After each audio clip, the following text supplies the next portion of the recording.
This November, no matter the outcome, we will elect our 47th chief executive. But first, we're going to take a look back at how the presidents became president. This is your countdown to 47.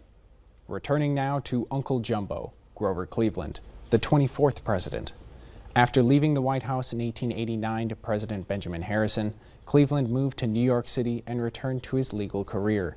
While in his post-presidency, Cleveland paid close attention to the actions of his successor. He saw a political opportunity once Harrison signed the McKinley Tariff Act of 1890, which raised tariffs on average goods like sugar by nearly 50%. Cleveland openly opposed the tariffs, and in so doing, he regained a political following. This momentum carried him to the Democratic nomination for president in 1892.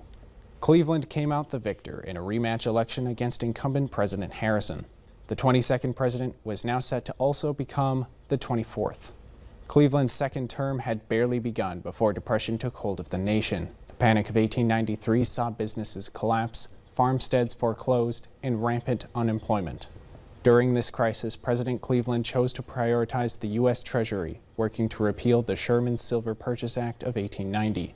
The repeal allowed the Treasury to maintain its gold reserves. His perceived failure to act during the Panic of 1893 made him widely unpopular, ultimately costing him renomination by the Democrats in 1896.